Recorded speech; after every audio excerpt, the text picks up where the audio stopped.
Hello, everyone, and welcome back to another episode of Candy Coated Crossfire. I am your host for this episode, Cody, and in this episode, we will be talking about Puss in Boots: The Last Wish and its themes on death, mortality, and more. First, for those who have not seen the movie, there will be some spoilers in this episode, so a fair warning. Puss in Boots is a series of movies made by DreamWorks and follows the story of the cat Puss in Boots, who was originally shown in the movie Shrek 2. Specifically, we will be talking about the newest movie in the series, Puss in Boots: The Last Wish. This movie came out in 2022 and featured themes that were a bit darker than normal. The plot of this movie follows Puss in Boots, who had lost 8 of his 9 lives and now lives in fear of losing his last life. This is a strong way to show themes of mortality, and to make things worse, he had been nearly killed in a duel by a mysterious black-hooded wolf in a local pub. Hope begins to show when Puss in Boots is talking with a dog disguised as a cat, later known as Perito, and is interrupted when they encounter Goldilocks and the Three Bears, where they reveal information about the wishing star, which can bring back his missing lives and allow him to go on adventures once again. Puss in Boots does not let this chance pass by, as he immediately goes to take the map from Big Jack Horner's factory, where he reunites with Kitty Softpaws, who still holds a grudge on Puss in Boots from a previous incident that occurred. As Puss in Boots begins his journey to find the wishing star, he is instructed to go to the dark forest alongside his companions Kitty Softpaws and Perito. The dark forest is a morphing landscape that changes depending on who holds the map to it. They decide to let Perito hold the map since it changes in their favor. Not long after, Jack shows up and captures Perito, and Goldilocks takes the map.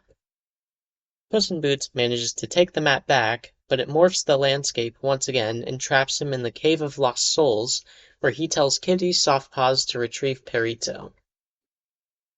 When Puss in Boots continues into the cave, he meets once again with this mysterious black-hooded wolf, who now introduces himself as Death, or otherwise known as Lobo. This character is quite literally meant to be a personification of Death and follows Puss in Boots throughout the whole movie. A quote from Death, and I don't mean it metaphorically or rhetorically or poetically or theoretically or in any other fancy way. I am Death, straight up.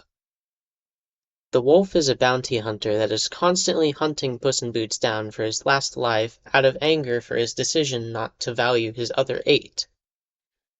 Another quote from Death. You know, I'm not a cat person.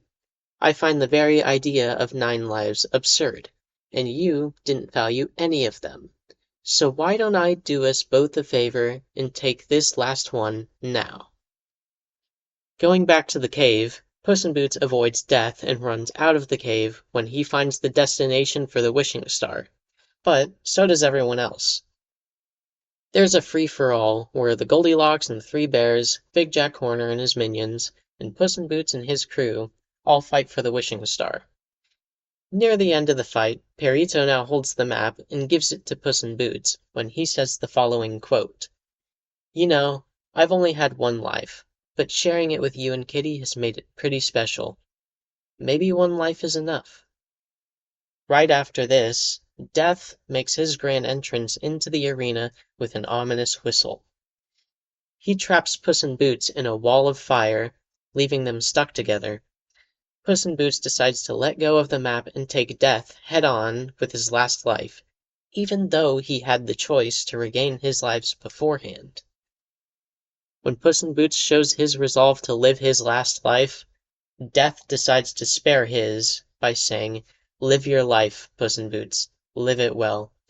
But before leaving, says that they will meet once again. In the end, Jack Horner comes back and the rest of the people in the arena decide to work together to destroy the map before he gets the chance to use it. In turn, this also destroys the wishing star, thus leaving Puss in Boots, Kitty Softpaws, and Perito with a happy ending.